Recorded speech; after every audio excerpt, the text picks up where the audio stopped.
Well, like Mary Ann, vacation time is extremely important to me, and I get out of Dodge every chance I can. I count my vacation days and I use them to get away.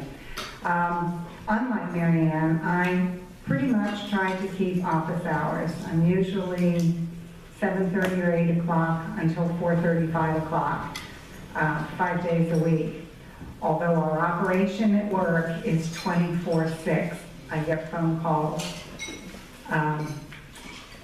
all the time, no matter the hour. If they need something, I get a call. I also am an addict to my iPhone, so I get all of my emails at all hours, and routinely I take home a pile on my desk that I just didn't manage to get to during the day, and I look at it in the evening after dinner and go through and reprioritize.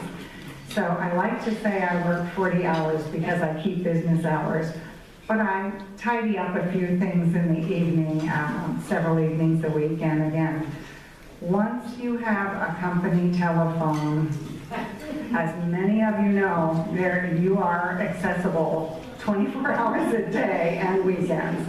And that, as I said, with a 24/6 operation, it's just a way of life. It just becomes a way of life. Maybe someone that's mentored you, and how those people have impacted your life. I've been very fortunate to have 4 or 5 really key mentors in my life, both male and female. An early female leader of mine years ago, many moons ago, before CAP, handed me a book one time in my young and eager days called Dress for Success. And one of the takeaways from that is to always dress for the job you want, not the job you have, etc., and to try to look the part. And I remembered that, and I'm thinking, gee whiz, the next job I expect to have in the not terribly distant future is retirement. This is, I think, the first time in my professional life I'm not dressing for the job I want. So, just can't quite do that.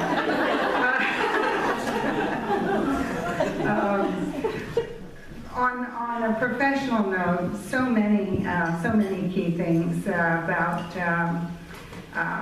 one of my mentors told me that anytime a mistake is made, the very best thing you can do is go to the customer, employee, business associate, whatever it is, and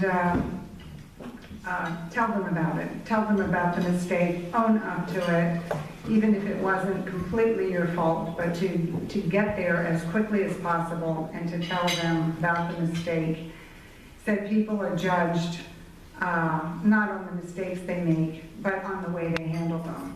And a customer, business associate, etc., will always remember that. And I was glad that that was one of the early things that I've learned, and it's always helped me not shrink from taking responsibility.